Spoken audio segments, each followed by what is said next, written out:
ne hey baykat bi xalam demoon na bay neex waaye buum nga dog na moom hey baykat bi. De ses objectifs et de sa présence au Sénégal. Alors, le Souci, c'est une organisation canadienne, internationale, et nous sommes présents au Sénégal, à Dakar, depuis plus de 30 ans. Et notre bureau régional est également à Dakar, donc pour toute l'Afrique. Nous travaillons essentiellement sur toutes les questions, donc évidemment les questions, l'agriculture, c'est vraiment une de nos orientations qui est une des premières orientations qui est prioritaire, sur les dimensions de sécurité alimentaire et de souveraineté alimentaire. Donc nous travaillons toujours avec des partenaires locaux ou nationaux et c'est au travers de leurs plans d'action et des plans d'action du gouvernement du Sénégal que nous mettons en œuvre nous-mêmes nos projets avec différents bailleurs de fonds. Donc nous sommes financés par la coopération canadienne, mais également par les coopérations américaines par exemple, ou la Banque mondiale ou d'autres grands programmes.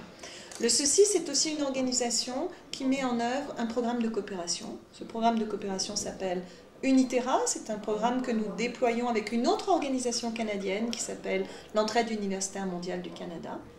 Et le programme Uniterra permet donc à des jeunes et des moins jeunes de venir contribuer par leur expertise aux différents plans d'action de nos partenaires dans le pays.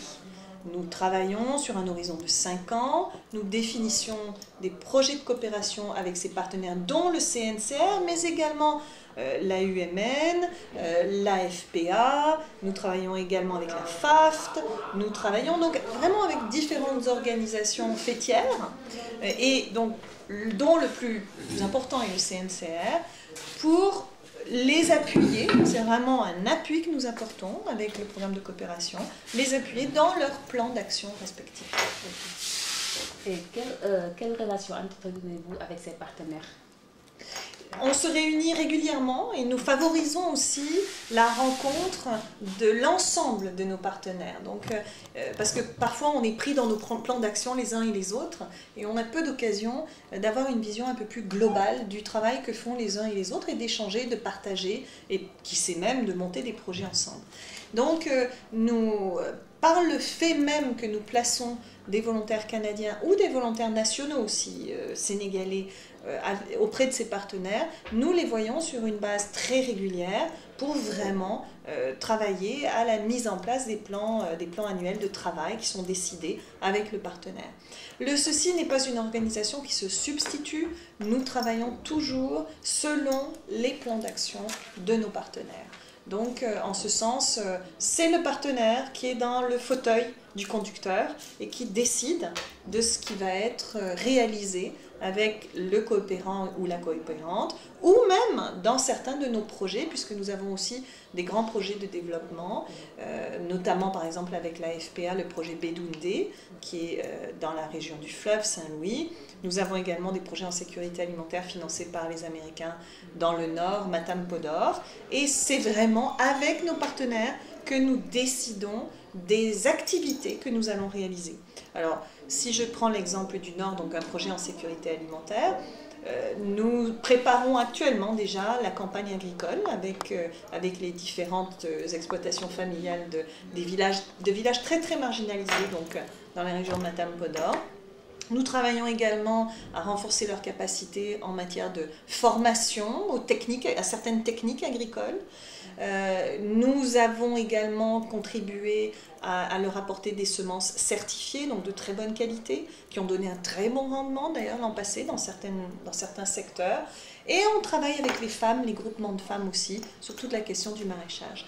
Donc ça, je vous donne l'exemple du Nord, mais nous travaillons également dans le centre, dans la région de Kaolack avec le CCPA, et nous avons contribué à mettre sur pied 2 centres de transformation de l'arachide qui sont opérés par des groupements de femmes et qui aujourd'hui produisent donc de l'arachide transformés, du beurre d'arachide, de l'huile et d'autres produits dérivés, et qui vendent très bien, elles se sont bien positionnées sur le marché. Donc ce sont des dynamiques que nous accompagnons dans la filière rizicole, la filière arachide, la filière maraîchage horticole, et puis donc également dans la filière pêche, on a aussi quelques activités. Donc très diversifié, mais toujours en se fondant sur l'identification des priorités faites par nos partenaires. Et pourquoi est-ce que vous avez choisi l'agriculture comme votre pierre angulaire et quelle lecture faites-vous sur les exploitations familiales? L'agriculture, c'est fondamental dans les pays, dans tous les pays ouest africains, je dirais même plus généralement en Afrique.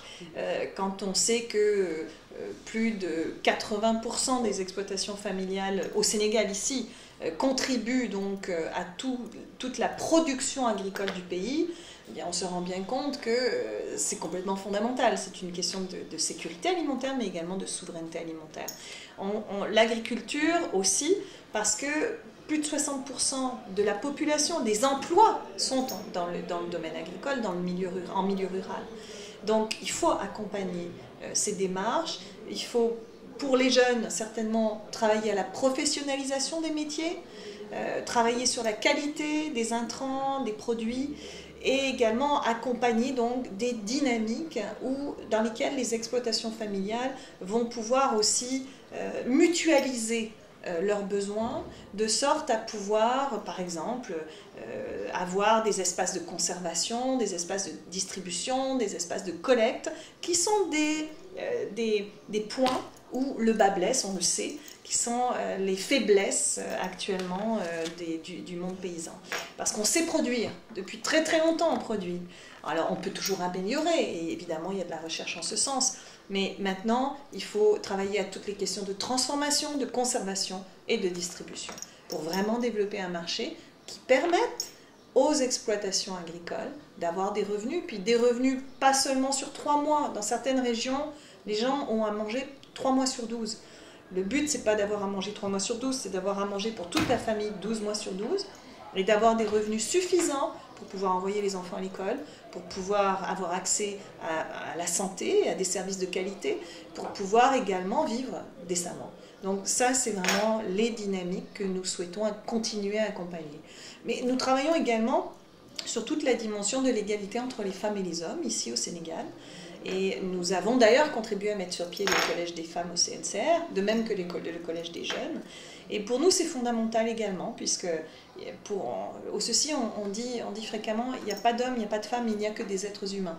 Donc on doit traiter les gens sur un pied d'égalité. En ce sens, les femmes qui souvent travaillent dans les exploitations agricoles sont très peu valorisées. Donc là aussi, on travaille à ces dimensions-là, qui pour nous sont importantes. Alors voilà un peu pourquoi le monde agricole. Parce que nous pensons que le développement, et le développement du Sénégal en particulier, puisque c'est du Sénégal dont nous parlons, passe aujourd'hui par l'agriculture et va continuer à passer par l'agriculture.